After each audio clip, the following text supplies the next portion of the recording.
குடித்துவிட்டு கெலாட்டா செய்தவர்களை கலைந்து போகச் சொன்ன போலீசின் லத்தியை பிடுக்கி போலீசையே தாக்கிய 9 பேர் கும்பலால் ராஜபாளையத்தில் பரபரப்பு ஏற்படுத்தியுள்ளது.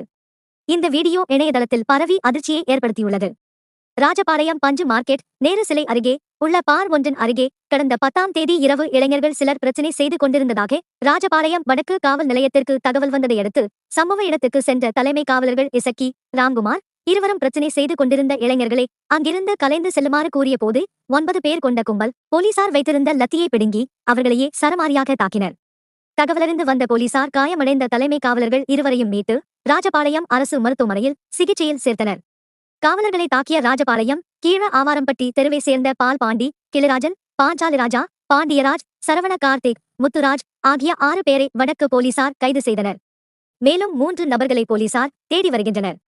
நடுரோட்டில் வைத்து போலீசாரை இளைஞர்கள் லத்தியை பிடுங்கி சரமாரியாக தாக்கும் வீடியோ வெளியாகி பரபரப்பை ஏற்படுத்தியுள்ளது.